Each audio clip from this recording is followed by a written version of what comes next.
Good evening, folks. We're going to try this channel deal out on YouTube, and we want to call this OTC, on the cheap. Just low budget stuff, tips and tricks, some mechanical stuff, a little bit everything.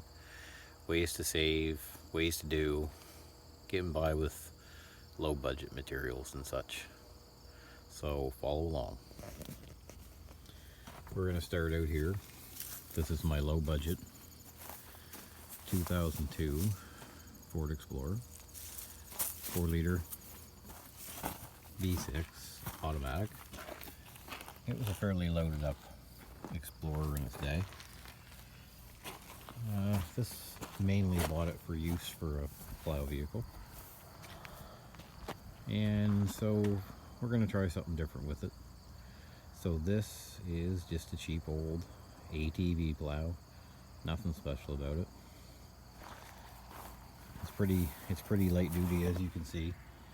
It's 48 inch. It tilts back and forth, either way, left, right. Right now it's just kind of sitting there, temporarily pinned in place. Tried using the culvert last year, which resides over there by the shed. So far some of these cheap mods is last year's plow. I'll try and get in here and show you.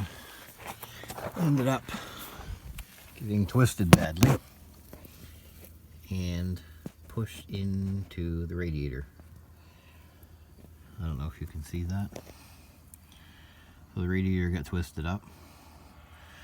So with a massive amount of JB weld, sealed it up half decent. What was still left leaking.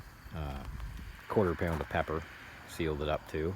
Dumped in the rad, left the circulating heater on. And if you're curious, didn't put the radiator shroud, fan shroud back in. That's it. It's just screwed there loosely for a hood scoop for now. Just for pure aesthetics. We'll give you the overall.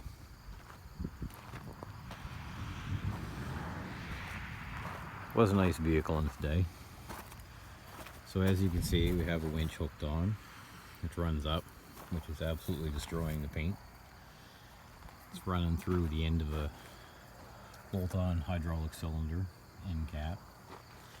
Runs down the roof rack. And it goes down inside. As you can see, it runs down inside. And it mounts right down here. Kind of hard to see, I know, because it's not that light. But we just have a 2x6 running across, brace between the seat brackets. And I can get a better overall view. And just a 1,500 pound generic cheap winch. Not really much good for anything more than what it's doing here. I don't think it would really pull you out of anywhere. And this vehicle has the one unique feature that keeps coming back, is it has a short somewhere, so the battery drains. So instead of having to slack the winch and drop the plow every time, I just cut a hole in the old hood here, and we have our new but yet junk Napa battery. So just a matter of setting the negative terminal on, sparky, and off we go to the races. This is the battery number 5 from Napa, their best deluxe, all under warranty, although we're starting to get shaky relations with replacing those. We got the winch controller mounted up here. We got some really highly fancy wiring going here, as you can tell. This vehicle was bought for $600, and it's just been nothing but using for plowing the dooryard.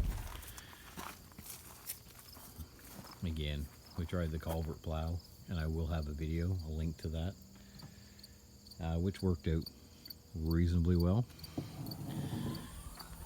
We even tried having a plow on the back of the hitch, but as you can see,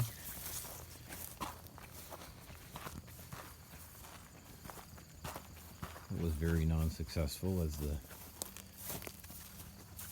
hitch is now laying on the ground over here because it got tore out of the frame.